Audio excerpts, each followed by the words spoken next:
Damas, capitale syrienne où passé et présent se côtoient à tout instant. La ville est l'une des plus anciennes cités du monde et a connu l'influence de nombreuses civilisations, dont celle des Assyriens, Perses, Grecs, Romains et Arabes. En 661, Damas devient la capitale de la dynastie des Omeyyades. Avec l'adoption de la langue arabe, elle devient le centre culturel et administratif de l'empire musulman durant près d'un siècle. Longtemps visitée pour ses monuments historiques et ses souks populaires, aujourd'hui, un nouveau genre de tourisme semble s'ajouter à la donne.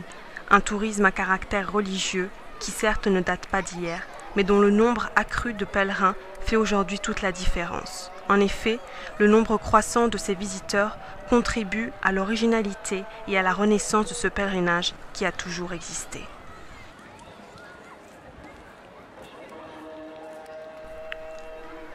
À la grande mosquée des Omeyyades et des autres célèbres sites touristiques tant visités, viennent s'ajouter 2 sites touristiques religieux qui, à travers les années, n'ont cessé d'être rénovés et qui aujourd'hui accueillent plus d'1 million de pèlerins chaque année.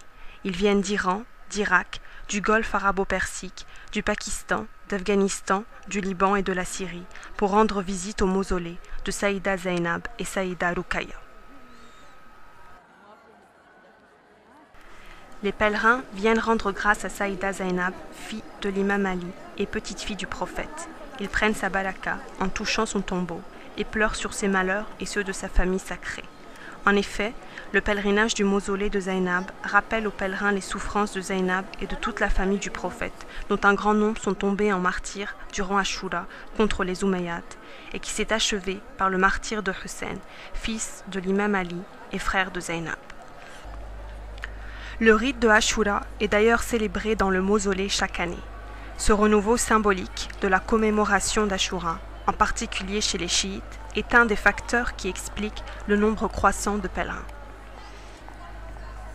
Un second facteur qui contribue à la croissance de ce pèlerinage est l'investissement financier iranien dans le mausolée.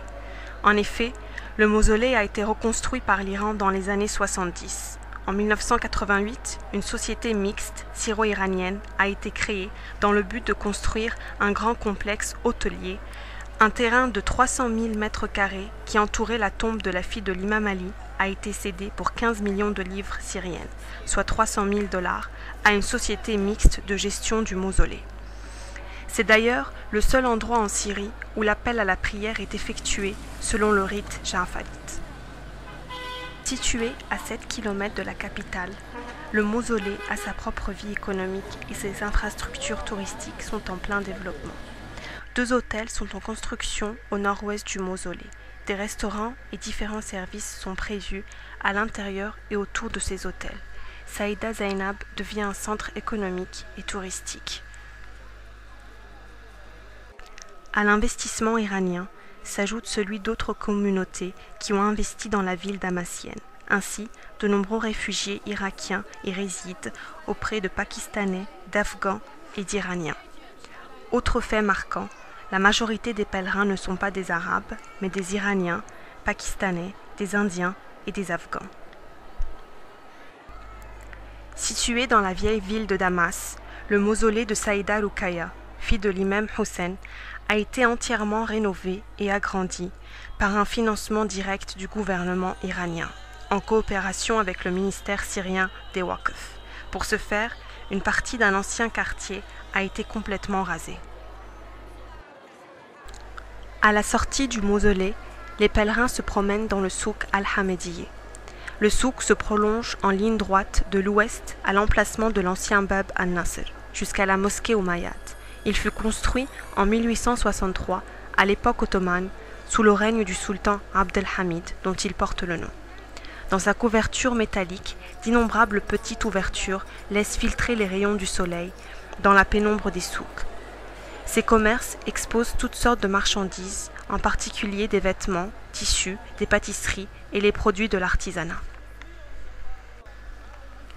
Ainsi, ces investissements étrangers, qui ne semblent pas gêner l'État syrien, plongent la ville dans une ambiance à la fois spirituelle et commerciale, faisant le bonheur des pèlerins, mais aussi celui des commerçants damassiens.